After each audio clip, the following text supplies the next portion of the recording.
Okay, I wasn't going to talk about this one. I actually didn't want to discuss it at all. But today I witnessed one of the worst Pokemon dumpster fires of all time. And it's just too much of a doozy for me to not talk about. And I saw a lot of things today that really disappointed me that I wanted to have a chat with you guys about. So if you didn't see it, a week or two ago, Ando, UnlistedLeaf, Lil Timmy, whatever you want to call him, announced a booster pack break opening thing in collaboration with StockX. So the skinny of it was you paid about $50 or $60. You got 3 booster packs of Celebrations, the newest set.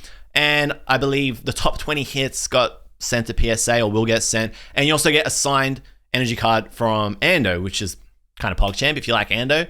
So that happened a few weeks ago. Nobody really said anything. There was kind of a bit of a weird mixed response to it. But then 3 or 4 or 5 days ago, somebody made a video and called him a scammer and said all these, pretty outlandish things that were kind of off base. I'm going to say like extremely off base, considering that the dude that made the video is peddling NFTs. And I got to say, one of the worst NFT projects I've ever seen. I'm not even going to repeat the name of it because I don't want to give it the airspace. But that video got made, which then prompted a whole bunch of people to go over to Ando's video and leave a whole lot of really mean and really nasty and really critical comments. Now, I get why people were upset about the break that Ando announced and the collaboration with StockX, but I feel like something has kind of been missed a little bit here. There's a little bit of a disconnect between what the actual core issue is, and that's what I want to talk about today. So basically, the break happened today, and it was an absolute dumpster fire. Like, I've seen some pretty weird shit. I've seen some pretty embarrassing and hard to watch stuff in my time, and I don't usually have an issue with secondhand embarrassment, but this was something else.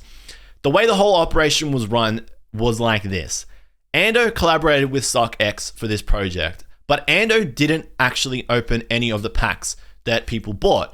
The people that opened the packs came from StockX's side. Now, StockX, from what I understand, have subcontracted the break event, the pack opening, to, this is being generous, but I gotta say, one of the most random, smallest, no-name Twitch channels I've ever seen in my entire life. This has come from someone with 2,700 followers over Twitch, called The Coffee Breakers, based in California, right? Now, The Coffee Breakers did the break event, and they streamed it on Twitch, and then Ando also streamed the break happening, and he streamed his reaction over at YouTube. Now, I had a little bit of a look at who the Coffee Breakers were because I was very curious about, the outfit that was running this whole operation. And I gotta say, it's a dumpster fire.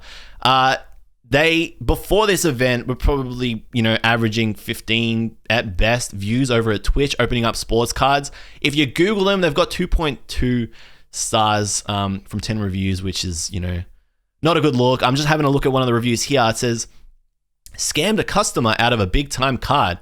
Now, I don't know if that's true or not. I'm just reading a Google review, but, it ain't a good look.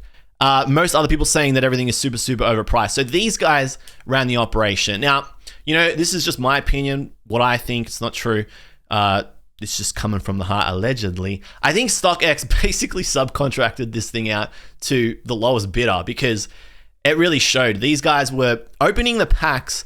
4 different people were opening the packs. And I can't share the video with you here today because Ando actually unlisted it. And I think that's really telling for how he feels about the whole thing, which I will talk about.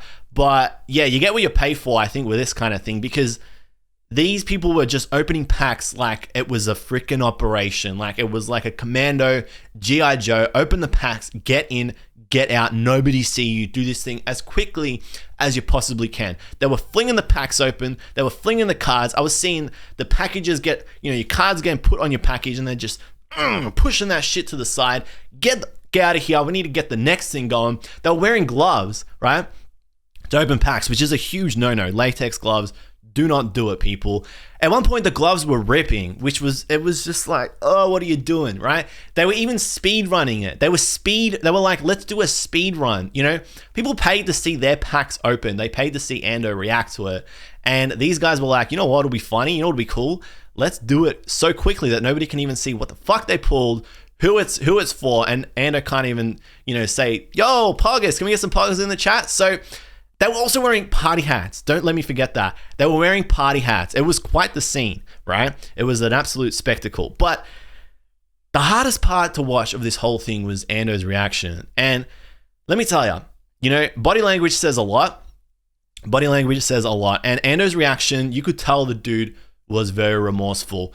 He was probably contractually obliged to go through this event. So even after the backlash or the negative response that he got over the last week hit, it probably got to a point where there was no turning back. And I think this is the first time he's done something like this, especially with Twitch, which is a totally different culture to YouTube live streaming. So to see YouTube culture mesh with Twitch culture, you've also got an Australian streamer meshing with the US-based streamer. So that's also two kind of different dynamics. I don't think the dude was prepared for it. And yeah, he was genuinely remorseful. Like you could see about 1-2 hours into the thing that he was pretty upset about it. And it got progressively worse and progressively harder to watch. Now, I know you're probably saying at this point, you're like, yo, JLuv, what the hell, man? Why are you caping for Ando? He doesn't need it. He's got 2.3 mil. He's got 2.4 mil subscribers. He doesn't need you to cape for him. Are you getting paid? Listen, I'm not getting paid. This is just coming from my heart. This is how I feel. But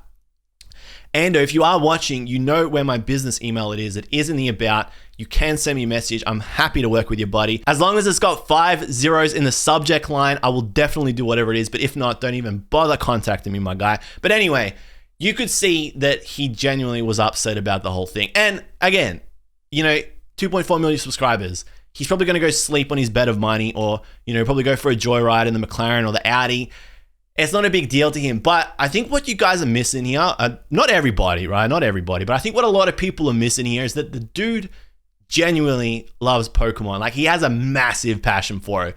You wouldn't be doing this for 5 or 6 years unless you really loved Pokemon. He's very enthusiastic. He's very exaggerated and maybe a little bit over the top at times. It's not for everybody, but it comes from a place of love. The guy absolutely loves Pokemon. So for his memory of celebrations, the biggest set for the year, the 25th anniversary set, to be plagued or sort of associated forever with this event, I really genuinely do feel for the guy. And I think that's kind of what you could see today during his stream. Now, the other thing that was happening that was kind of disappointing, or very telling rather, I should say very telling, and again, I've got to respect the guy because he handled it very well, was people came into the live chat and they were not really hassling him, but they were expressing their disappointment for what was going on because the break was a disaster, right? It was hard to watch. People paid money. They probably don't even know what the hell they pulled. They don't know any of the details, but they were disappointed at the price. And then you had also other people coming in and just criticizing him in general because of the issue that was generated by this sort of react or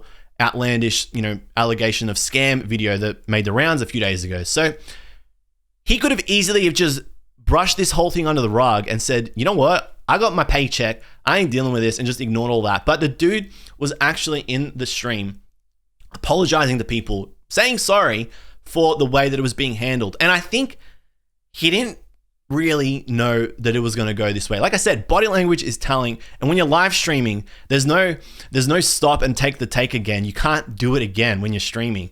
Your reaction is how you're feeling. And most people have the meltdown out of room, off camera. I'm not saying he had a meltdown, but he was genuinely, you could see he was genuinely upset about it. Now, guilty as charged, I will say I did pay $2 twice to get Ando to shout out to my boys, but it was coming from a place of jest. I wasn't taking the P1, and I did actually say, you need a burger, because he looked hungry, right? And he was waiting for his food, and he stuck through the whole stream for whatever it was, like the 6 or 7 hours, and did the whole thing. He went down with the ship on this one, and then he unlisted the video. I went to go look at it before, and it's not on his channel anymore. Now, he could be editing it to release as another video. Very well could be getting ready to just put this whole thing behind him, and I genuinely do not blame him because he's a human being. And again, I know he's got a big channel, right? He's been doing this for a while, and he knows how to handle this, but he's a human being, right? And when one night somebody drops a very off-taste video and, basically sends a whole bunch of people to your channel or to your specific video, and you're getting, hundreds of comments a minute with people telling you that you're a douchebag, that you're a dickhead, or that they're disappointed in you, or they're unsubscribing, that's rough, okay? People take that to heart. We're all human beings. We have feelings. And like I said, the guy's passionate about Pokemon. There was a way to handle this. That was just definitely not it. That was kind of irresponsible and pretty telling as somebody who's just trying to get a reaction out of people, to do it so haphazardly. There was definitely a way to approach this thing, and that was just definitely not it, because Ando is why the hobby is the way it is now. He's one of the biggest Pokemon YouTubers for a reason. He's been doing this for years. He's inspired hundreds. His audience is mainly kids. They're just having a bit of fun, right?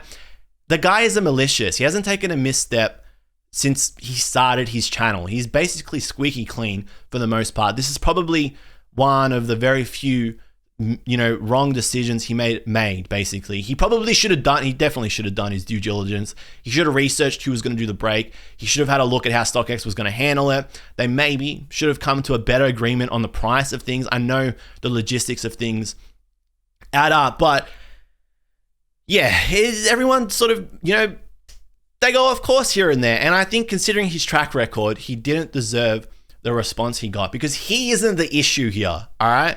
He's not the problem. The core is pack breakers, and it has been for 12 to 16 months. You look at any other platform, you look at YouTube, you look at whatnot, you look at Twitch, you look at Instagram, wherever there are live pack openings happening, where people are paying for packs and they're paying for another streamer to open them, this is occurring. This is not exclusive to Ando. He is just getting caught in the crossfire of a much, much bigger issue, and it's only because he's such a big name and he didn't really do his due diligence and he didn't sort of make a stand or call on this and distance himself that he's getting the flack. But the issue is the breaks. This is happening on every platform. You go and look at Twitch, you go and look at Pokemon Trading Card Game as a category, every single streamer there is doing pack breaks. There are very few doing personals, which is just when, like what I do, where I just open for me and I just have a chat with people. Almost everybody's doing pack breaks. They're charging, 1.5 to 2 times whatever the pack is to the people that are buying the packs. And on top of that, they're making money from the ads on the platform. They're making money from the cheers. They're making money from the subs. So it all adds up. And in a lot of cases, you don't even get the bulk. You only get the hit. There are some good breakers out there that are trying to help people, and I know a few, but for the most part, it's a pretty dodgy business model, and it's not going to have legs. It's not going to last more than a year or two, if that. That is being super, super generous, especially considering what happened today. The mileage on pack breaking, it's coming to an end, especially after celebrations. The best thing you can do is not go to UnlistedLeaf's channel and be mean and criticize him, because I think he already knows that he made a mistake, and the dude is probably going to bounce back from this, and he should. Leaf, if you're watching this, get back on the horse and go again. Everybody still really respects you. We know you love it. I've sort of, playfully made a couple comments and in jest, made a bit of a gag here and there. It doesn't come from a malicious place, and everybody knows you're not a bad dude. Get back on the horse, do what you do best. You will recover from this, and people will forget and get over it. But like I said, it's up to you guys, the audience, the people that is watching this content, consuming it, to recognize that people behind the camera, behind this lens, this is a human, got feelings, and no matter how many subs you got, no matter how much money you got, mean comments still hurt, and they don't help. The best thing you can do is switch off from those kind of streams. Don't engage with pack breaking. Just switch off. Don't do it. It's as easy as that, because product's back on the shelf. You can get the product that you want. You don't need your favorite streamer to open up your packs. You can do it yourself. It's very easily accessible now. Stop engaging in the culture and it'll go away, because the only reason this happened with celebrations was because pack breaking it reached a fever pitch. Pack openings went absolutely ridiculous in the last 6 months. Everybody is more excited than ever with it. It's climaxed, for lack of a better word. I only say that because VMAX Climax is coming out next month. It has definitely peaked. It's only down from here. And, it's in your hands. Don't watch that stuff, and, we won't see it anymore. We won't see these kind of collabs. And like I said, Leaf's going to learn from this. I hope he does, all right? So that's basically it. You can go follow me over at Twitch. I have a good time there with everybody. You can like, you can subscribe, you can leave a comment, you can hate me, whatever. Take care of yourself, guys. I'm JLUV.